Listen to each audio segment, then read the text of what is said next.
Mr. Cooper for 5 minutes. Thank you, Mr. Chair. Ms. Jeffrey, who did the two scientists, Dr. Chu and Dr. Cheng, report to? I'm going to turn to my colleague, Dr. Polican, to confirm. Yes, thank you, Mr. Chair. Dr. Chu reported to Dr. Gary Kopinger within special pathogens.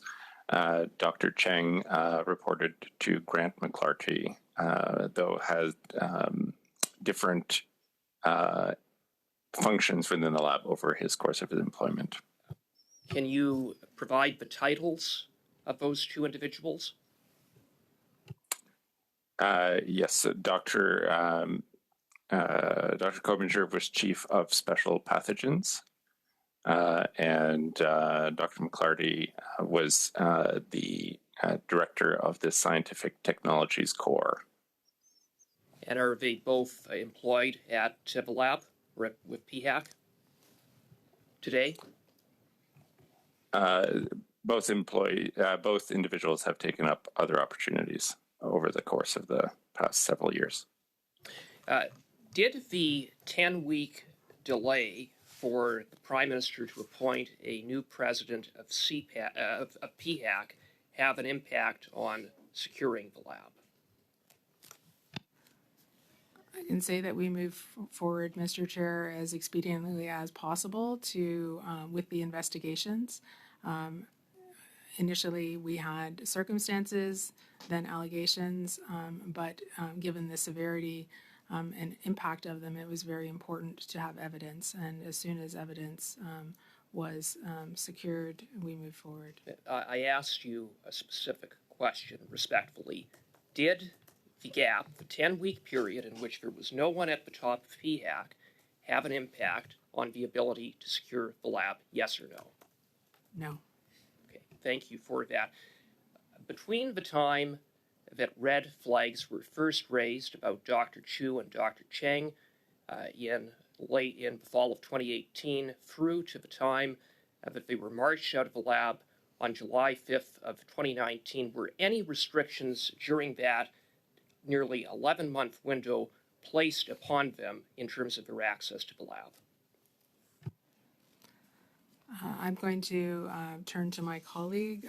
At the time, the circumstances were still under investigation, and I would say that until the Canadian Security Intelligence Service was able to provide evidence that pointed to their willing collaboration that was undeclared, and that would have been in June of 2020, there was not evidence of their affiliations with external actors. Ms. Jeffrey, I find that respectfully, and I know you weren't in charge at the time, but I find that astounding because in March of 2019, PHAC had a fact-finding report that indicated that there had been multiple breaches by Dr. Cheng and Dr. Chu with respect to security, with respect to intellectual property, and that indeed they had been on an unauthorized basis collaborating with the PRC, including the People's Liberation Army. So how at Canada's highest security lab, a level 4 lab,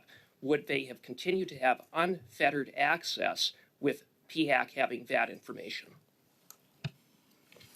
Mr. Chair, what I can say is that the evidence of their involvement in the talent programs and the foreign associations and some of their travel were not presented to the Public Health Agency until June 30th, 2020. The fact-finding report was presented to PHAC on March 23rd, 2019, and that report contained all of the things that I just mentioned. It's very important, given the seriousness of allegations, that we have evidence to back up the allegations. Ms. Jeffrey, it was a fact-finding report. What evidence was needed to say that perhaps it's not a good idea to have two scientists who are working with Beijing on an unauthorized basis, including the PLA, to have access to a level 4 lab? I think common sense would indicate that they should not have been there after that time. The administrative investigation that was concluded in the spring of 2019 specifically said that that an administrative investigation needed to be launched in order to determine if the allegations that had been raised in the fact-finding were indeed founded. So they were still allegations at that point in time, and in July 2019, both employees, as a result of that, were placed on leave without pay.